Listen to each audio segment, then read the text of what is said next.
All right, today we're going to do my strategy on Plague Inc. again, but the virus scenario this time around. So as always, I always start off in India. It seems to help out a little bit. And yes, I named this one the Man Cold because we all know how bad the Man Cold could be every now and again. So seems kind of fitting. So this one's a little different. In the last one, the bacteria one, when you devolve something, you got extra points. This time when it auto-evolves, if you go to uninvolve it or devolve it, I guess, it costs you points. And each time that number goes up higher and higher. Now, also as a little more difficulty on this scenario is that it mutates quite often and usually fairly early on. And you don't want that to happen unless it's something beneficial for you, something that will give it resistance. You don't want it to be a symptom mutation because that's how it gets detected so easily. And that's exactly what you want to try to avoid, is that detection. But it's basically rinse and repeat from the last one. Just let it run its course, infect as many people as you possibly can, and usually I like to do it that the whole population's infected without any symptoms, and then I crank up the symptoms and let it run its course that way. There, you can see the coughing symptom mutated, and right away I'm getting rid of it. It's going to cost me 3 points this time. Instead of gaining the points, it's costing me points. So gotta just keep an eye on the points. It's, like I said, it's a little more challenging scenario, but still very simple kind of to beat. And this is my method on how I do it. And it's, just rinse and repeat from our last previous strategy. It seems to work well for this one. And I'll just let it play out here for a little bit, and we'll see. All right, and there you see again that it auto-mutated again. And when I go to devolve it, this time it's going to cost me 4 points. So each time it's going to getting higher and higher each time. And like I said, they do happen more frequently. Sometimes they're beneficial to you, and sometimes they're not beneficial to you. But there you go. Pandemic and dangers exaggerated, so we'll see what happens. I also know that there's not gameplay volume on this because I forgot to record it with the gameplay, so I apologize for that error on my behalf. And I'm just going to make it a little more suitable for wind and water, like air and water again, so it makes it easier to transmit over through the planes and the ships, through those ports. And there it is, a drug-resistant mutate, which is beneficial for us. It's not a symptom, so we don't have to devolve that one. That one's fine to have all by itself there. As you can see, many more countries are starting to get infected. We'll just, again, kind of let it go, see what happens, and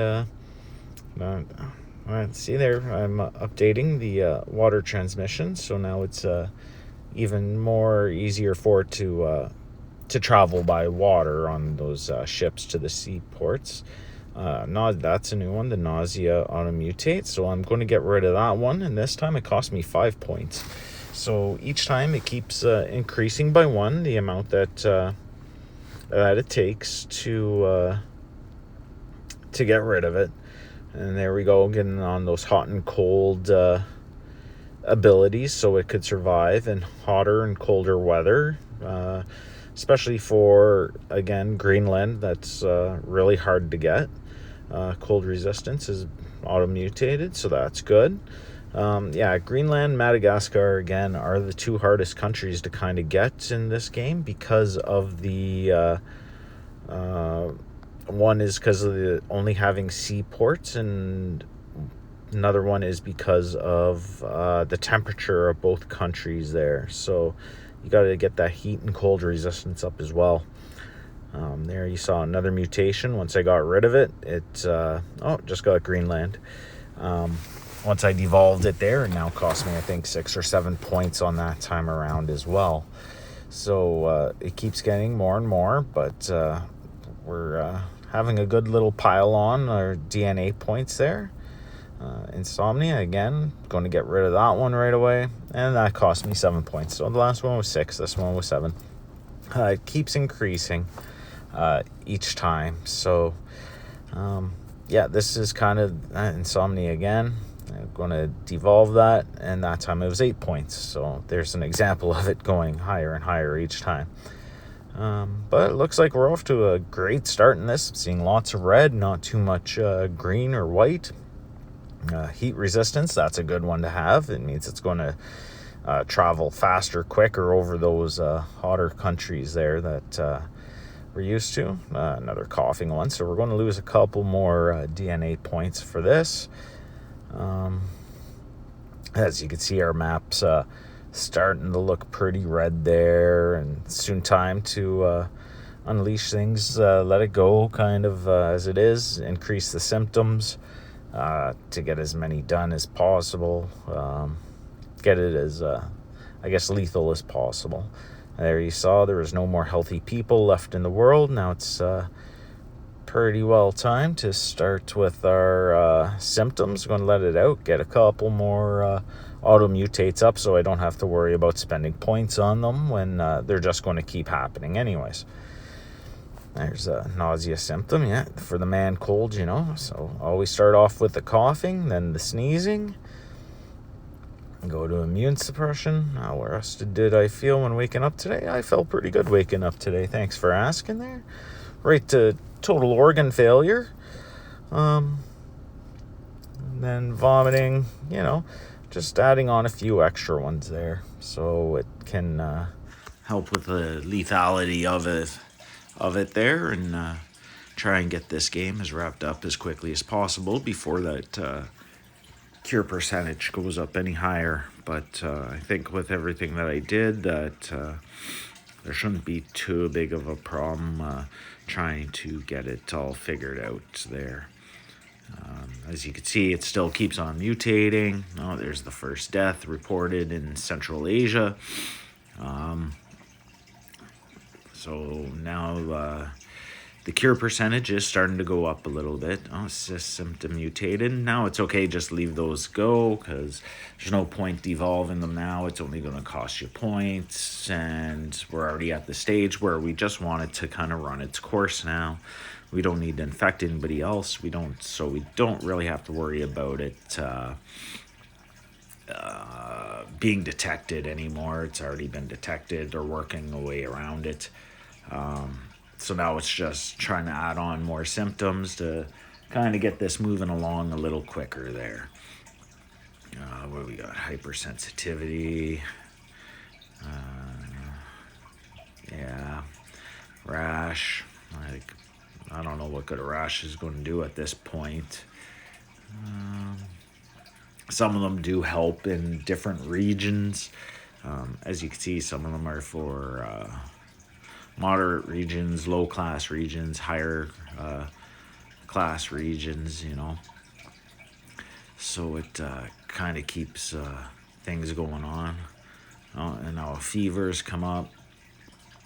So all that does kind of help slow down the cure percentage as well. It's already at 26%, so it's a little higher than it was than the last run around. But it's still at this point, I don't think there's going to be anything. I don't think they have enough time to fully develop a cure for it. As you can see, the death numbers just rising up by the millions per second. So it's kind of too late. It's going to do its thing that we need it to do. Sweating, well, yeah, that would go along with the fever, I guess. But it's just going to finish off here. There's not too many people left, I don't think. So you can see up at the top too that news ticker there's letting you know that all the governments are starting to fall. There we go, in the man cold to eradicate humans. We all know how bad that man cold is for those that experienced it. So That's pretty well it. That's the signal that the game's done. We're gonna beat this. Scientists struggling to understand the extraordinary mutation patterns of the man cold. They will set back damage cure efforts. So yeah, my cure right now was at 30%. It dropped it down to 28 or 29. But again, by this point, there it is. It's all said, done, and over with. We got the victory on it. There's our graph showing the infectivity and then the severity of it. And there's the other charts, and the cure chart shows that they didn't have the funding required to do it. So for me, again, that's the best way I found out how to beat the virus scenario on Plague Inc. So if you like this little walkthrough or little tips and tricks there, give it a like, comment, and don't forget to subscribe for more. Thanks a lot, and take care.